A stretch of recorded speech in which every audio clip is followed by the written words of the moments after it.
Hello everyone. Today I started John chapter 2. So I went through and did my study that's outlined in this inductive study Bible. So here is my highlighting key. And then I use all of the same stuff for the notes that I take. So I know exactly, like if I'm looking for something specific, I can look here and then I can go back and I can find exactly the verses that line up. It's just really such a neat way for me to really dissect and see exactly what all breaks down and goes into this chapter. And this chapter is so much shorter than the first chapter in John. So it actually took me a lot less time. So I may actually jump in and start doing the cross-referencing today.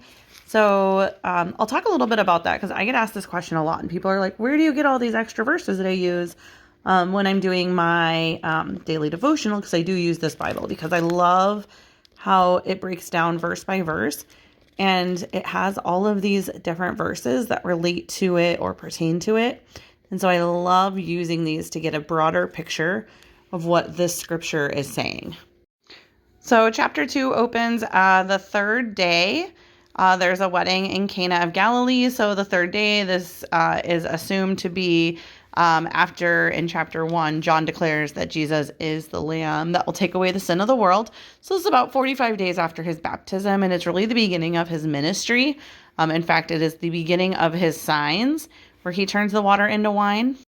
What's really cool, it's one of these great mic drop moments that Jesus did, is the purification containers that the Pharisees or the rabbis would have used to wash in before, we assume before doing the wedding ceremony.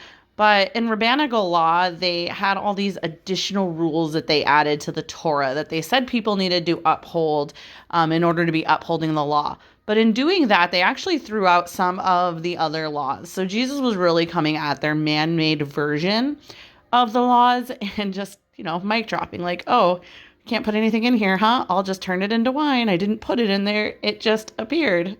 At least that's how I interpret it. So I just thought it was really neat how he did that. And he didn't just turn it into wine. He turned it into good wine because, of course, he did, right? He is the vine master. And then later on, so after this, they went down to Capernaum. They stay there for a couple of days. And then they go up to Jerusalem for the Passover. And in the temple, this is where he sees the people selling and the money changers. And, the zeal for his house will consume him. Then there's some Q&A with the Pharisees. He gives them the sign of Jonah of how they will know. And they don't get it. They never really get it, it seems, unfortunately. So part 2 will be coming soon. See you then.